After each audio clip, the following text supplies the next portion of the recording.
read Proverbs 22. So as I read this in preparation this morning, there were a couple things that just stuck out to me. Um, and it's if you read Proverbs, you see certain themes begin to appear throughout the book. I hope you've read each day's chapter. You read more than just what we reflected upon each morning in our rooted, but I hope you've read the different chapters that we've suggested.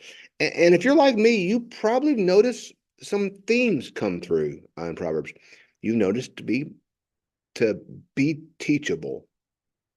Being teachable is a huge deal in Proverbs. Seek wisdom, seek to have it, seek to know it.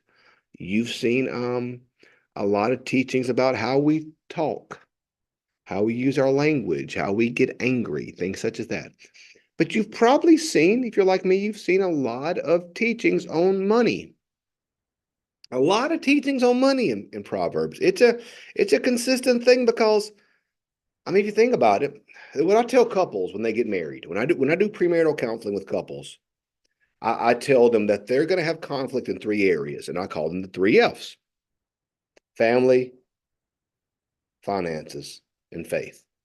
Faith is obvious, finding a faith home, and that if one's raised one way and one's raised another, finding that faith home.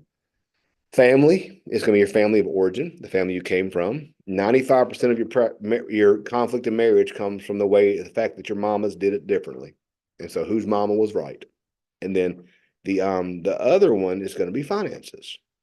So much conflict in marriage, so much conflict in church, so much conflict in life comes down to finances.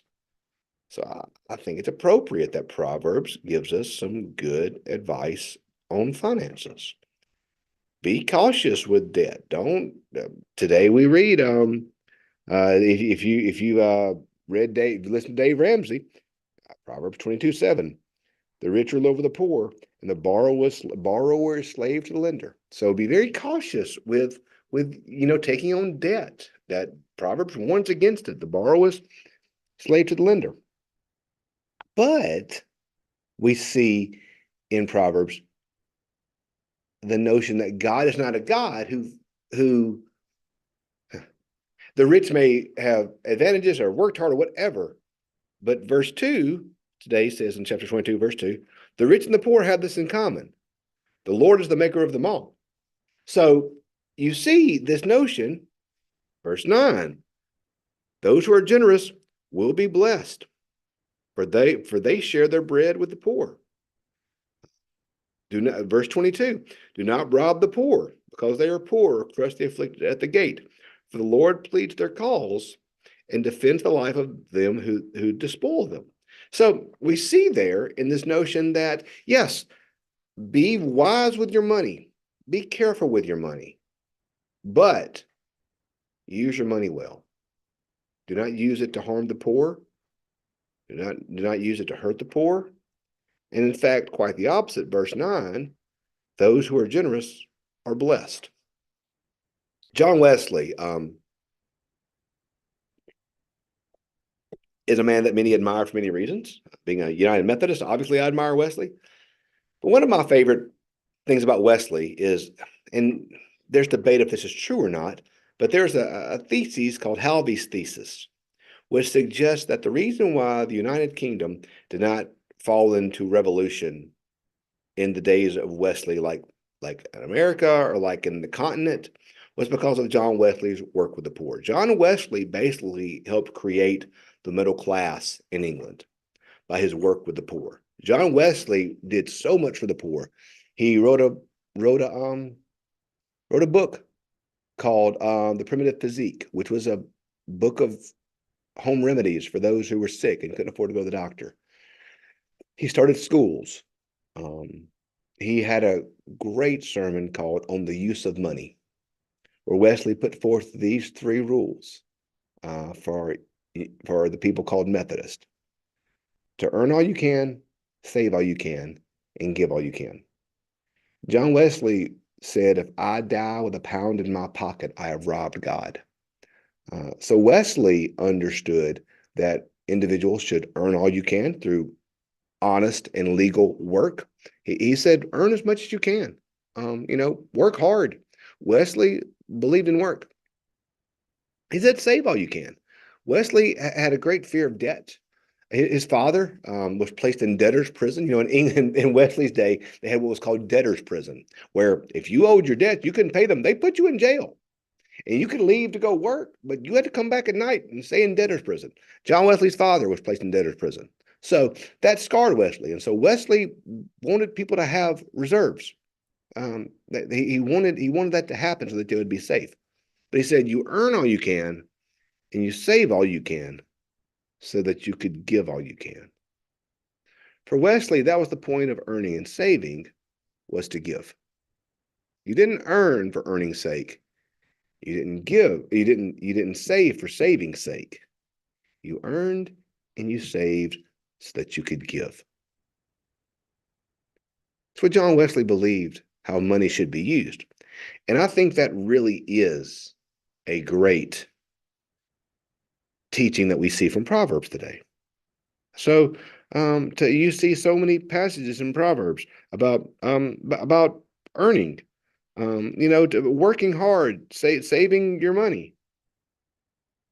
But we're told to help the poor.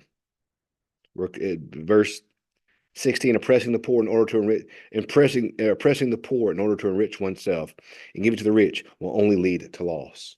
We see that for Wesley, he believed that we are called to take all the blessings that we've been given, material, spiritual, and use them to help other people. So Proverbs teaches us that lesson as well. And I think there's a certain beauty in that, because when we earn and save and then give, what happens is we disentangle ourselves from this world, because it's very easy to earn and to save and then not to give, to hoard. And when we hoard, what does the New Testament tell us? The love of money is the root of all evil. When we hoard and we hold on to it and we don't give, it's like this world can get its tentacles and its claws into us, and that we can find ourselves clinging to material wealth more than clinging to Jesus. I think that I've heard it put like this, even in terms of giving to the church, tithing. In many ways, when we tithe and we give 10% to the church, and it's God forcing us to be blessed. Not that the blessings will come back to us materially, because I'm not a fan of the prosperity gospel. I don't believe that just because you give it, that you're going to become a millionaire. But I do think the greatest blessing of giving, tithing, which my family and I do, is that you know that God deserves the best of what you have. And when you do this, you're showing God how thankful you are for all that He's given you, because all that we have is His gift. Even if you have a good work ethic, who gave you that work ethic? If you have good health to work, who gave you good health? When we give back, we're forcing ourselves to disentangle ourselves from this world and understand where our true gifts come from.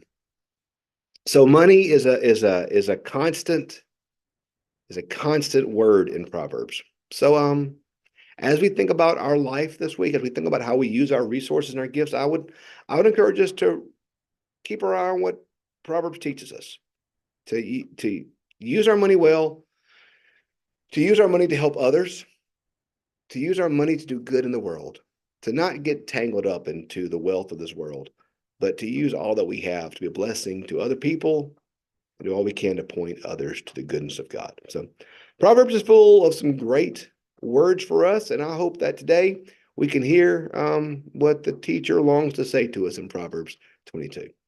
Hey, thanks for being with us today. We'll pick up tomorrow with chapter 23. Hope you have a great rest of your day, and we'll see you in the morning. Have a great day.